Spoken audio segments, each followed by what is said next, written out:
According to environmental experts, the last few years have been the wettest on record. It seems to have been raining non-stop for what seems like a year, soaking the ground and providing the perfect environment for the gardener's sworn worst enemy, the slug. They hide away in damp, dark places in your garden and mostly come out at night. Mostly.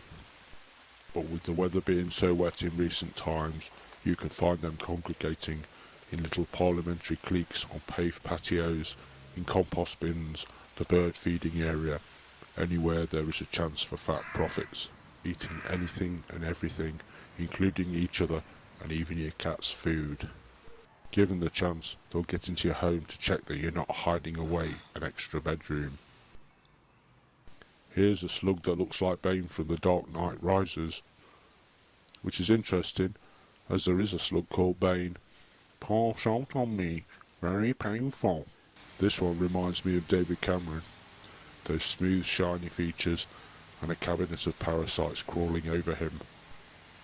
And no matter what precautions you take, they'll reduce your newly propagated seedlings to sad-looking stalks when you're resting from a day's hard labour, even in the daytime. If you think you've got lucky, it usually means that when you come back a few months later to dig up your produce, you'll find that they've taken residence in your potatoes, your beetroots, your aubergines or your courgettes, or have made a nice meal of your cabbages and carrots. Once again, like people slugs, you do all the work, only for them to take 90% of it. It seems like the only effective way of catching them is to hunt them down in darkness with a torch and some sharp sticks. Send them a warning like Vlad the Impaler. But there are also plenty of well-documented methods if you value your sleep. One of the best known is the beer trap. Since slugs also love beer, especially when subsidised by the taxpayer in the House of Commons bar, the beer slug trap is a fun way of taking them out. They go to take a sip, tempted by a 1p tax reduction, fall in and drown. But which beers do slugs like best? Let's find out how some of the more popular brews stand up. 4 beers were put to the test. First off, we went for the extreme, special brew, the favourite of jaundiced down and outs everywhere. Then there's Stella Artois, reassuringly expensive when you have to pay the medical bills for beating up your wife or girlfriend.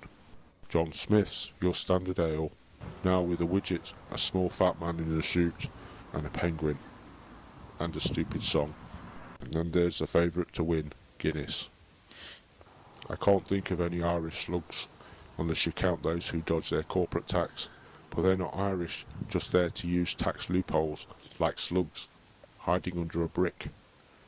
We planted some nice young seedlings as bait, also a tried and tested method of catching sexual predator slugs. Then each beer was poured into a separate container. Bit of a top up there with the Guinness. Now all we have to do is wait, and using our night vision camera record the Saturday night's goings on. We sped the footage up since they do relish the spoils of a good night's greed. First to come a cropper is your tiger slug, who goes straight for the special brew. A shame, as these repulsive hulking beasts do get rid of the more destructive smaller slugs. A few scuttlers there, not in the least bit interested for the moment. Got an investment banking meeting, no doubt. Hold on, what was that? Could he be the taxman taking his 20%? Keep an eye on that cheeky blighter on the left, straight past the John Smiths and on to dinner. Scuttles off, round the back, and has some more, before presumably returning back to the House of Lords or its country estate.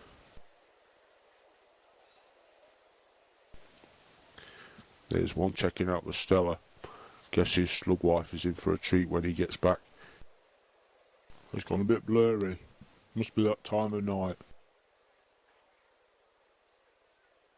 One or two still hanging around in the city, but I guess that's it for tonight.